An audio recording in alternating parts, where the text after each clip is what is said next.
விஜய் வந்தா கூட்டம் சேருது. இந்த கூட்டம் ஆர்கானிக்கான கூட்டங்கள் கிடையாது. எம்எல்எம் கான்செப்ட்ல வர வைக்கிறாங்க சார். இப்ப நான் என்ன கேட்கிறேன்னா, அவரு பனையூர்லேருந்து நீலாங்கரை வீட்டுக்கு போறாரு. நீலாங்கரை வீட்லருந்து ஆரியபுரம் வீட்டுக்கு போறாரு. ஏன் சார் கூட்டம் வரமாட்டேன்து?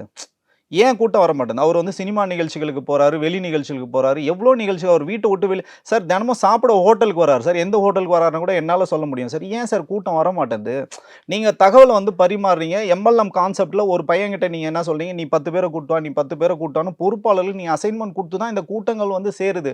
அப்ப அதுக்கு நீங்க தானே சார் பொறுப்பாக முடியும். ஸோ அப்ப வந்து கரூருக்கு அவர் இப்படி இன்ஃபார்ம் பண்ணா வந்தா கூட்டம் கூடாது. சார் இப்ப கூட அவர் நாமக்கல் போனா ஈஸியா போயிட்டு வரலாம் சார். எந்த கூட்டமும் வராது சார். யாருமே வரமாட்டாங்க சார். நீங்க வந்து கூப்பிடுறீங்க. அதுதான் வந்து சிக்கலேங்க. அப்ப நீங்க தான் சார் அதுக்கு பொறுப்பேத்துக்கணும்.